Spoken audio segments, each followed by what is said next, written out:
teve mais um processo para pagar, né? Só que aí, novamente, recaiu nos mesmos trâmites. Agora que a gente vai ter mais, de certa forma, uma sequência mais comum desse tipo de notícia, com pouco impacto. Por que eu digo pouco impacto? Porque, eventualmente, nós não teremos ali bloqueios imediatos, né, por conta do RCE. Só se o Corinthians não conseguir efetivar o RCE. Mas, de âmbito geral, o Corinthians é processado...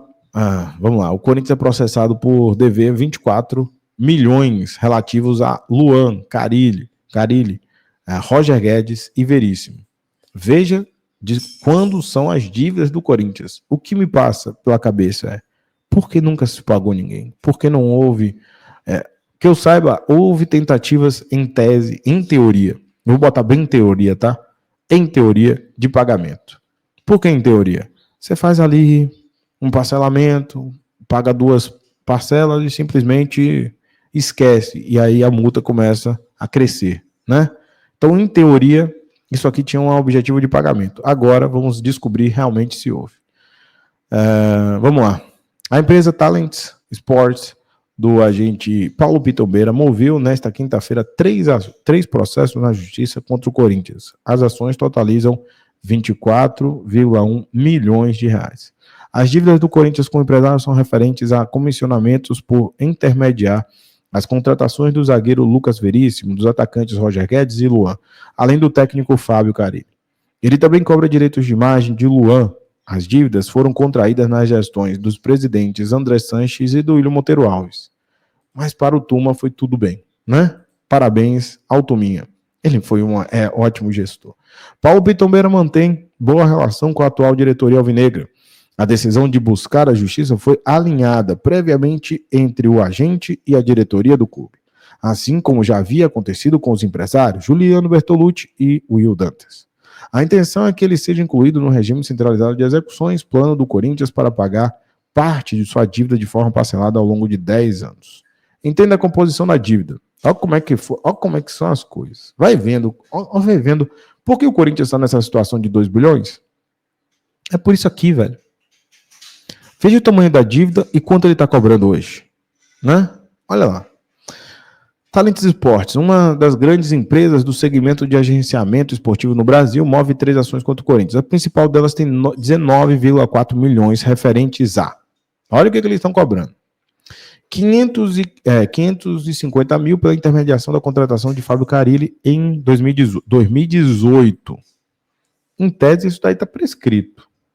Em tese, né? Não sei se eles fizeram repactuações, mas eu vou ter que achar o processo para a gente descobrir. Porque do jeito que eles são, né?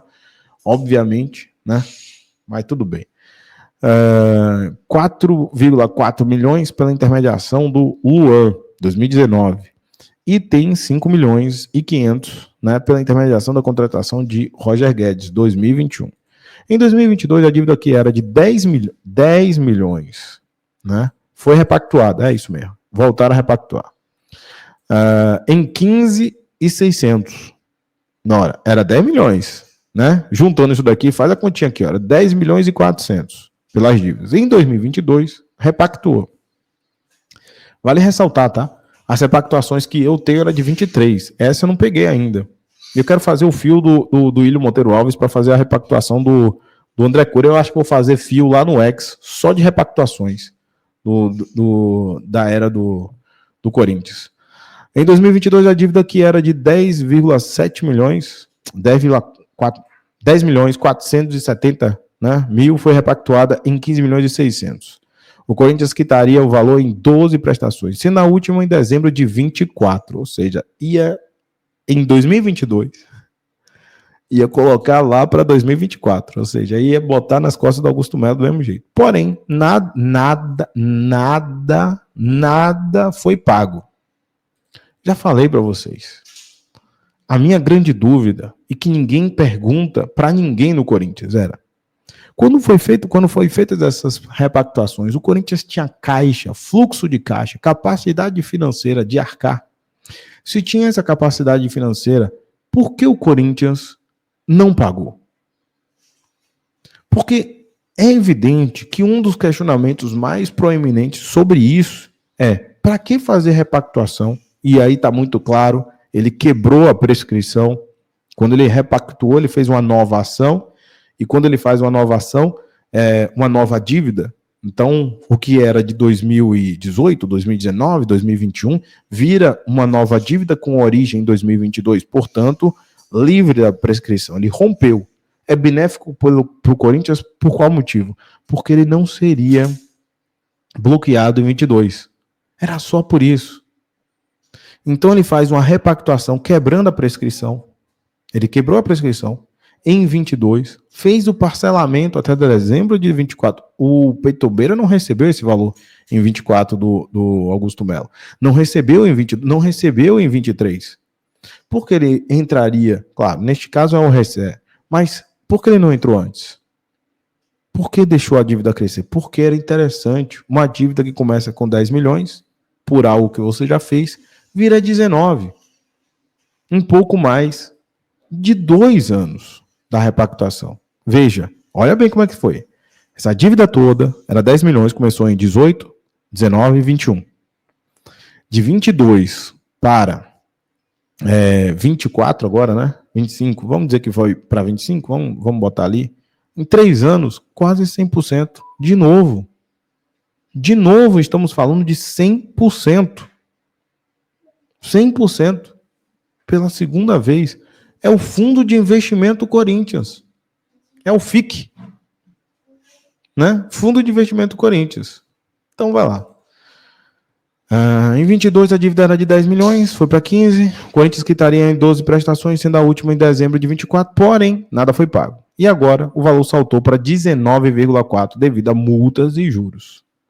Os outros 2 processos são devido a 511 mil, pela intermediação da contratação do Lucas Veríssimo, o valor total era de 1 milhão, mas o Corinthians não precisa pagar integralmente porque o zagueiro se transferiu antes do fim do contrato.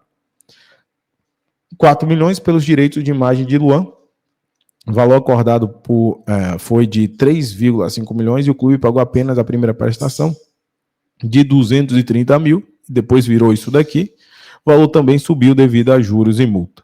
O Corinthians tem por costume não comentar processos judiciais em andamento. Então eu vou trazer para vocês amanhã os motivos pelos quais o maior fundo de investimento do país é o Fundo Corinthians. 3 anos e você ganha 100%. 100%. É só deixar o dinheiro lá. E aí eu fico ali me pegando. Por que ele foi bom? Porque ele repactuou e não pagou ninguém, empurrou para o outro gestor, que era o Augusto Melo. Ele fez isso em várias outras, fez com o KPMG, recentemente fez com o Bertolucci, tinha o Bertolucci, tem o André Cury, tem o Carlos Leite. O Carlos Leite ia receber 60 milhões da Brax. Em que ele foi bom?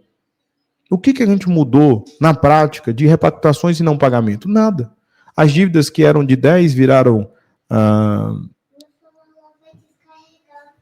tudo bem, obrigado, filho. Então, o que acontece? Vai colocando ali uma condição em que é uma ficção.